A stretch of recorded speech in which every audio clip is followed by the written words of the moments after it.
Silent Shadows, The Secrets of Hollow Creek. Maya Reynolds tapped her fingers against the chipped wooden desk in her tiny office at the Hollow Creek Tribune. The sound of the newsroom, a handful of reporters tapping at keyboards or making calls, did little to distract her from the gnawing feeling that her career had stalled. She had once dreamed of writing for a big city paper, exposing corruption, breaking stories that shook governments, and shining a light on the truth. Instead, here she was, covering local bake sales, county fairs, and the occasional city council dispute in a town where nothing ever seemed to happen. Hollow Creek was a sleepy town tucked away in rural Montana. It wasn't the kind of place where scandals or major crime ever happened. In fact, the most excitement anyone had seen in the last decade was when the old mill burned down, and even that was ruled an accident within days. Maya had been in Hollow Creek for 2 years, and her dream of moving up to a bigger paper felt more distant every day. She couldn't help but wonder if her big break would ever come. Her phone buzzed on the desk, and Maya glanced at the notification. It was a message from Noah Cortez, the Tribune's photographer, and one of the few people in town who shared her desire to do more with his career. His message was short, but it made her sit up straight. "You need to see this." A few minutes later, Maya found herself in the break room, staring at Noah's phone. On the screen was an article from a neighboring town's website. Local star athlete found dead under suspicious circumstances. She skimmed through the details. The victim, Darren Jacobs, was a 17-year-old star quarterback at Hollow Creek High. His death was sudden, and police were still investigating the cause. What struck Maya immediately was that Darren was the third student from Hollow Creek High to die in the past 48 hours. 3 kids, all athletes, Noah said, shaking his head as he scrolled through his phone. "Something's off about this." Maya frowned. "You're telling me? I didn't even realize they were all connected." "That's the thing. No one's connecting the dots," Noah said, his voice low.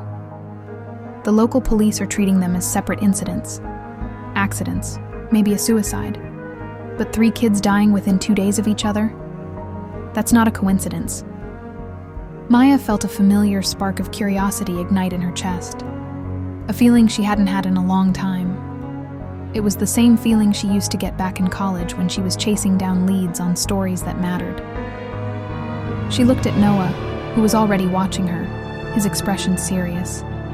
"We need to dig into this," she said. "Something doesn't add up." Over the next few hours, Maya and Noah started gathering information on the 3 deaths. The first, Rachel Moore, was the star of the school's track team. She had been found at the edge of the woods behind her house, her body cold and lifeless. No signs of trauma, no note. The authorities were leaning toward an accidental overdose, though her family swore she didn't touch drugs. The second, Ben Harris, was a basketball player, found dead in his car outside the local gym. No one knew why he had been sitting in the parking lot so late at night. The police suspected foul play but hadn't released any solid information. The cause of death was still under investigation. And now, Darren Jacobs, the Golden Boy quarterback, was found in his bedroom by his parents. The police were tight-lipped about the details, but rumors swirled that there were no signs of forced entry, no struggle, just another unexplained 3 star athletes, all dead within 48 hours. Maya couldn't shake the feeling that something much bigger was happening in Hollow Creek, something the town wasn't ready to face. "We need to talk to the families," Maya said, breaking the silence in the office. "There's no way these deaths aren't connected." Noah nodded, already reaching for his jacket. "I'll drive. Let's start with Rachel's parents. They've been pretty vocal about not believing the overdose theory." As they drove toward the Moore family's home, Maya's mind raced with questions. What could possibly connect these 3 kids? And why were the police so quick to dismiss them as unrelated tragedies? She glanced over at Noah, who had his eyes on the road, deep in thought. "You think someone's covering this up?" she asked. Noah shrugged. "Could be. Or maybe the cops are just clueless. Either way, we're the only ones paying attention." When they pulled up to the Moore residence, the house looked eerily quiet. Maya knocked on the door, and after a few moments, it was answered by Rachel's mother, her eyes red and puffy from crying. "We're so sorry for your loss, Mrs. Moore," Maya said softly. "We're from the Tribune. We're trying to find out what really happened to your daughter." Mrs. Moore hesitated, then stepped aside to let them in. The living room was filled with pictures of Rachel, smiling in her track uniform, laughing with friends, holding up trophies. It was clear she had been the pride of her family. "Everyone keeps saying she overdosed," Mrs. Moore said, her voice shaking. "But that's not my Rachel. She was healthy. She had dreams, college scholarships lined up. She would never do drugs." Maya nodded, listening intently. "We believe you," she said. "And we think there's more to this than what the police are saying." "Were there any signs that something was wrong? Anything unusual in the days leading up to her death?" Mrs. Moore thought for a moment, wiping her eyes. She was acting a little strange. She'd been spending a lot of time with Darren and Ben lately. "I just thought they were training together. But now, I don't know." Maya exchanged a glance with Noah. The connection was there. Rachel, Darren, and Ben had all been close in the weeks leading up to their deaths. But what had brought them together? And why had they all ended up dead? As Maya and Noah stepped out of the Moore residence, the cold Montana air hit them hard. Maya pulled her jacket tighter around her body, but the chill she felt wasn't just from the weather. The uneasy feeling in her stomach kept growing, and Rachel Moore's mother's words were replaying in her head. She was spending a lot of time with Darren and Ben lately. 3 kids, all athletes, all dead within days of each other. Something was seriously off. "You think there's more to this?" Noah asked as they climbed into his car. "I know there is," Maya replied, her voice firm. "It's too coincidental. Rachel, Ben, Darren, all dead within 48 hours of each other. There's no way this is random." Noah didn't argue. He'd been around long enough to trust Maya's instincts, and this time, he felt it too. Something was definitely happening in Hollow Creek. Something dark. "So, what's the next move?" he asked, starting the car. Maya stared out of the window, her mind racing. "We need to dig into their connections, find out what tied them together beyond just being athletes. Whatever it is, it's big enough to get all of them killed." "We should talk to Ben's family next," Noah suggested. "Maybe they know something." Maya agreed, and they headed toward the Harris family home. As they drove through the winding roads of Hollow Creek, Maya's thoughts were a tangled mess. She had a gut feeling that these kids had stumbled onto something they weren't supposed to, and now it had cost them their lives. When they arrived at the Harris home, it was clear that Ben's family was still deep in mourning. The house was draped in silence, and when Mrs. Harris opened the door, her face was pale, and her eyes were hollow. She looked like a woman whose world had been shattered. "We're very sorry for your loss," Maya said gently, her voice soft and respectful. "We're trying to find out what really happened to Ben. We think there's more going on than the police are telling us." Mrs. Harris didn't respond right away. She stared at Maya and Noah for a long moment, as if weighing whether to trust them. Finally, she stepped aside and motioned for them to— "Thank you," she said quietly. "I just want answers. Ben, he didn't deserve this." Maya and Noah sat down in the small living room, surrounded by photos of Ben. He was smiling in every one of them, a bright, talented kid with his whole future ahead of him. Now, all that potential was gone, snuffed out in an instant. "Mrs. Harris," Maya began, "we've heard that Ben had been spending a lot of time with Rachel Moore and Darren Jacobs before he died. Do you know why?" Mrs. Harris nodded slowly. "Yes, they were close. The 3 of them had been training together, running drills and working out. Ben said it was to keep in shape for the upcoming season, but there was something different about it. Maya leaned forward, her curiosity piqued. Different how? Mrs. Harris glanced around the room nervously, as if someone might be listening. Ben had been acting strange, more secretive than usual. He'd come home late from practice, saying they were meeting up at odd hours. And one night, I overheard him on the phone. He sounded scared. Maya's pulse quickened. Did he say what he was scared of? Mrs. Harris shook her head. No, but I remember him saying, "We shouldn't be doing this. It's too dangerous." I tried asking him about it, but he brushed me off. I thought it was just teenage drama. Now, I think they were involved in something they couldn't get out of. The weight of her words settled heavily in the room.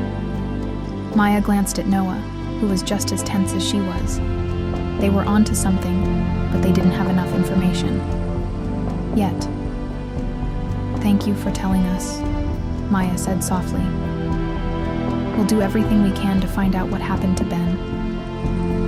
As they left the house, Maya couldn't shake the feeling that they were only scratching the surface. What could have been so dangerous that 3 high school athletes ended up dead within 2 days? Dangerous how? Noah muttered as they got into the car. What were they involved in? Maya didn't answer right away. Instead, she pulled out her phone and started doing a quick search on Darren Jacobs. She scrolled through his social media accounts, looking for any clue that might point them in the right direction. That's when she found it. "Look at this," she said, holding the phone toward Noah.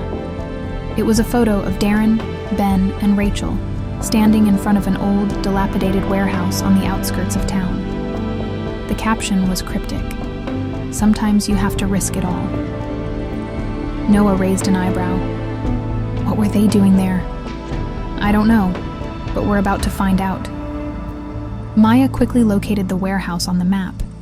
It was in a rundown part of town, a place where no one really had any reason to go. As they drove toward it, Maya's mind was racing. Could this warehouse have something to do with their deaths? Was it the location of whatever dangerous activity Ben had been talking about? The warehouse loomed in the distance as they pulled up to the gravel lot. It was even more run down than it looked in the picture. Its windows were shattered, and graffiti covered the walls.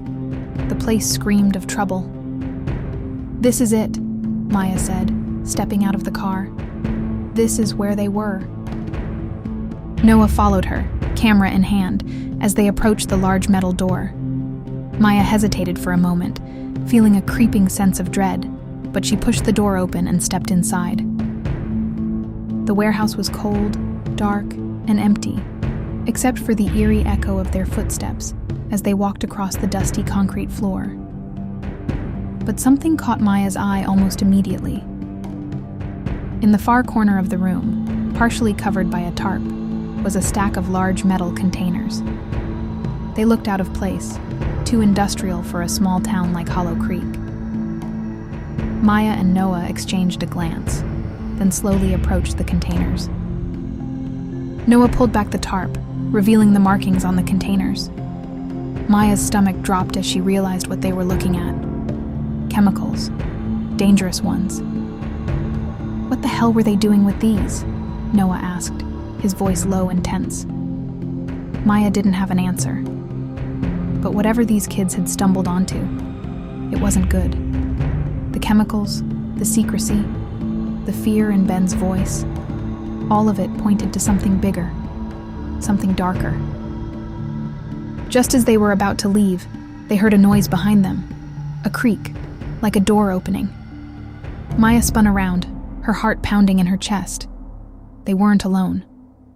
Before she could react, the warehouse door slammed shut, leaving them in darkness.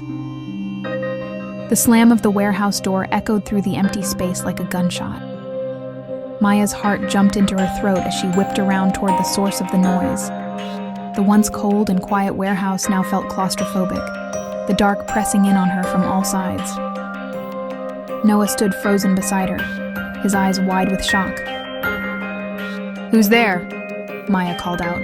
her voice shaky but determined. Silence.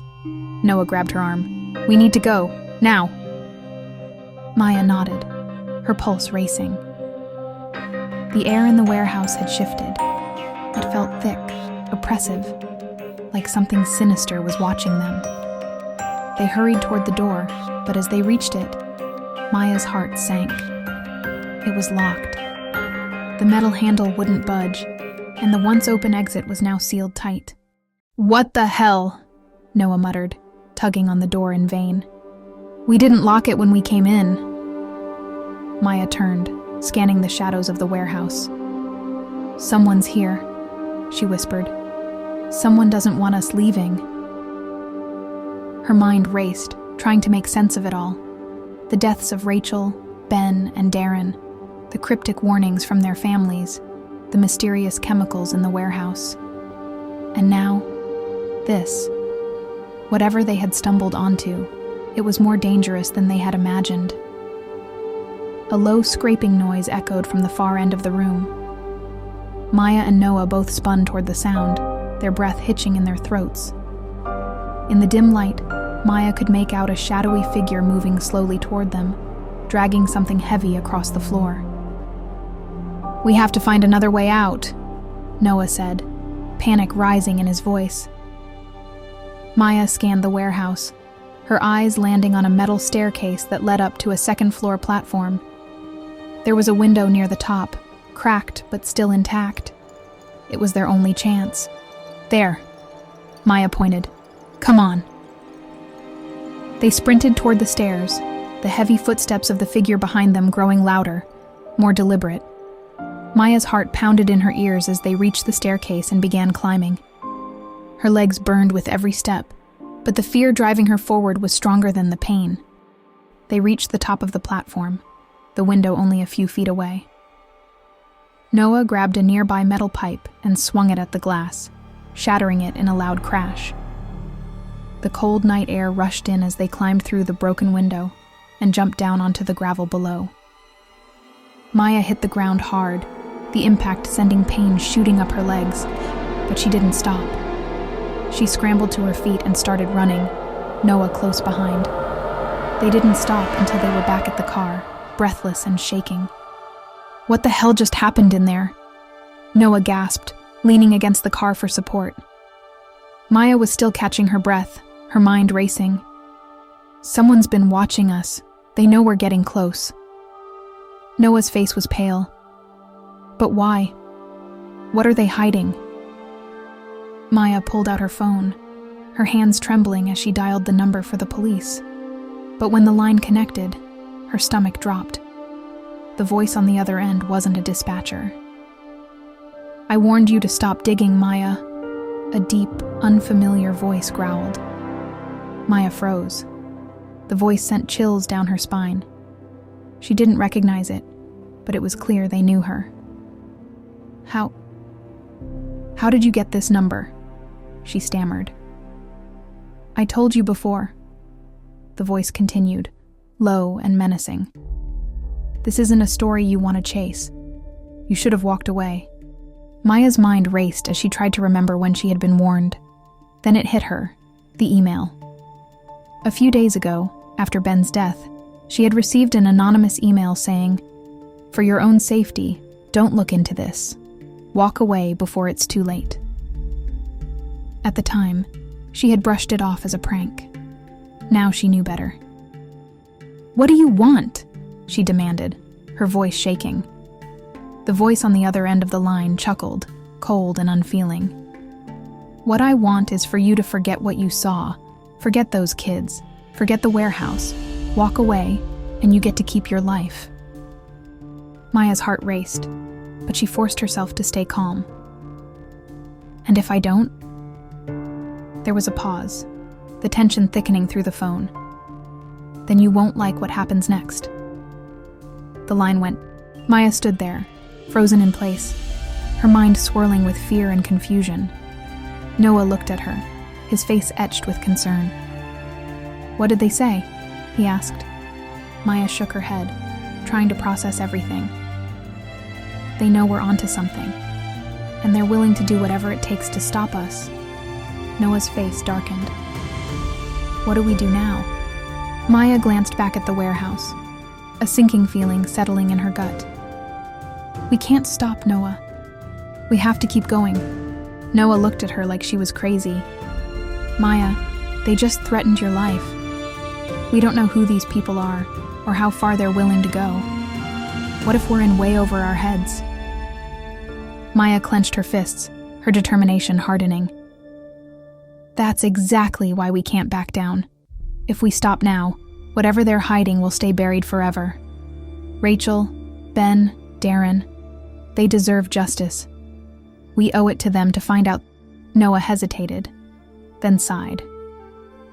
All right. But we need to be smart about this. If they know we're digging, we have to be careful. Maya nodded, her mind already racing with possibilities. Agreed. We'll lay low for now, gather more information without tipping them off. They climbed into the car, the adrenaline still pumping through their veins as they sped away from the warehouse. The road ahead felt darker than ever, the weight of the conspiracy looming over them like a shadow they couldn't escape. For the next few days, Maya and Noah worked in secret, piecing together whatever they could find about the kids' connection to the warehouse. The chemicals they had found there were used for industrial purposes, but there was no reason they should have been in Hollow Creek. There was also no record of the warehouse being in use for years. It was a dead end, until Maya found something buried in the local archives. It was an old article from 10 years ago about a company called Clearwater Enterprises that had been shut down after being involved in illegal dumping of toxic chemicals. The article mentioned how they had operated out of several rural locations, including one just outside of Hollow Creek, the warehouse. Maya's heart raced as the pieces started to fall into place. Clearwater had been dumping chemicals illegally, and the kids had somehow found out about it. That's why they were killed, because they had discovered the truth. But who was pulling the strings now? Who was behind the threats and the cover-up? As Maya stared at the article, the weight of it all hit her. They were in deeper than they had realized, and the people involved were powerful. Powerful enough to make people disappear, to bury secrets for good. And now, they were next. Maya sat in the car, staring at the dim glow of her laptop screen. The article in front of her was a relic, buried deep in the town's archives and nearly forgotten. But it was all there, in black and white. Clearwater Enterprises. They had been behind the illegal dumping of toxic chemicals all over rural areas like Hollow Creek. That warehouse? It wasn't abandoned. It had been their base of operations for years. She scrolled further. 10 years ago, a whistleblower had tried to expose Clearwater, but the company's powerful backers had buried it. The dumping had supposedly stopped, but no one knew for sure. Now, it looked like 3 high school athletes had stumbled upon the truth. Noah leaned over, his eyes wide with disbelief. They must have found something, Maya. Something Clearwater left behind. Maya nodded. Those chemicals in the warehouse. The kids must have gotten too close to whatever was still there. Maybe they were trying to uncover the truth, but someone got to them first. Noah stared at the laptop, processing the weight of what they had uncovered. And now, whoever is covering this up doesn't care who gets hurt. They want to keep it buried, just like before. Maya shut her laptop, her heartbeat picking up speed. Rachel, Ben, Darren, they were trying to expose Clearwater's dirty secrets, and someone killed them for it. Noah shifted uneasily. But who? We don't even know who's still pulling the strings. Maya's mind raced, piecing together everything they had learned. The kids had been close, training together, working out, probably meeting at that warehouse. But this wasn't just about athletic training. They were investigating Clearwater, and they didn't realize how dangerous it was. Rachel, with her sharp intellect. Ben, with his determination. Darren, the leader of the group. they'd all become threats. "Whoever did this has connections, Noah," Maya said. "They're powerful, and they've been watching us. We need to be smart." Suddenly, a familiar sense of dread settled over her. That voice on the phone. Someone had warned her to stop digging. The memory of it sent a chill down her spine. Whoever it was, they were serious about keeping the secret under wraps. Noah glanced around the dark parking lot. "Do you think it's someone in town? A company like Clearwater would have needed local help, right? They didn't just leave their toxic waste here on their own." Maya nodded. Exactly. They needed someone on the inside. Someone who could make sure no one asked the wrong questions. As soon as she said it, the truth clicked into place, chilling her to the bone. "Sheriff Deacon." Noah frowned. "The sheriff? You think he's involved?" Maya's mind reeled as she recalled all the sheriff's vague responses, the way he'd brushed off the deaths as unrelated, his quick dismissal of the investigation, his silence. Think about it. The sheriff was the first to downplay the deaths. He's always been too eager to call them accidents or overdoses. Noah's face darkened. And who better to silence a town than the sheriff? Maya took a deep breath. The kids must have come to him, maybe even tried to report what they found. But instead of helping, he shut them down. He probably made sure they never had a chance to speak. She felt sick to her stomach. The sheriff had been protecting Clearwater all along, either for money, power, or some other favor. It made sense now. The local authority working with an old corporate giant, keeping the town quiet, and keeping anyone who got too close to the truth from talking. Darren, Rachel, and Ben never stood a chance. The weight of the realization was overwhelming. The kids hadn't just died by accident. They had been killed, targeted, because they knew too much. Maya swallowed hard. "We need proof, Noah. If we don't have something solid, no one's going to believe us." Noah stared ahead, the gravity of the situation sinking in. "But how do we get proof? The sheriff will come after us if we push too hard. He's already been watching us." Maya's phone buzzed in her pocket, making her jump. She pulled it out and saw an anonymous number flashing on the screen. Her stomach twisted. It could only be one person. Hesitating, she answered the call.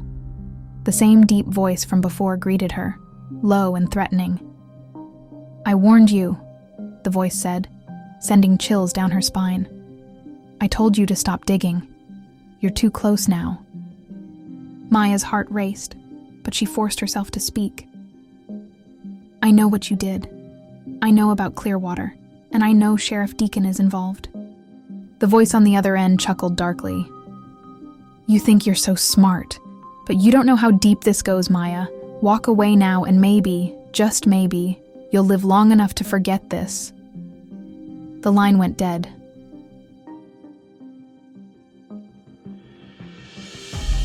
Maya sat there, frozen, her pulse pounding in her ears. Whoever was behind this wasn't just powerful. They were dangerous. And now, they were coming for her. Noah reached over, placing a hand on her arm. "Maya, we need to leave. We can't stay here. They know everything." But Maya shook her head, determination burning in her chest. "No, we can't run, Noah. If we run, those kids died for nothing. We need to expose this no matter what." Noah hesitated, then nodded. "All right, but we need to do it fast." The next few hours were a blur. They gathered every piece of evidence they could find. Photos from the warehouse, old articles, emails. They compiled everything, putting together the story that would blow the lid off Hollow Creek's darkest secret. When they were ready, they sent the file to every major news outlet they could think of. Then, they posted the story online, making sure the world would see it before anyone could stop them. Within hours, the story exploded. News outlets picked it up, social media was flooded with outrage, and the town of Hollow Creek found itself at the center of a national scandal. Sheriff Deacon was arrested, and the truth about Clearwater Enterprises was finally exposed. But Maya and Noah knew the fight wasn't over. They had taken down one part of the conspiracy, but the people behind Clearwater were still out there, still powerful, still dangerous. As they packed their bags and prepared to leave Hollow Creek, Maya couldn't shake the feeling that they were being watched. The phone calls had stopped, but the danger hadn't. "Do you think we'll ever be safe?" Noah asked quietly. Maya stared out the window, watching as the quiet town they once thought was harmless faded into the distance. "No," she said softly, "but at least we did the right thing." And with that, they drove into the unknown, knowing that the truth had come out. But the shadows of Hollow Creek would always be with them.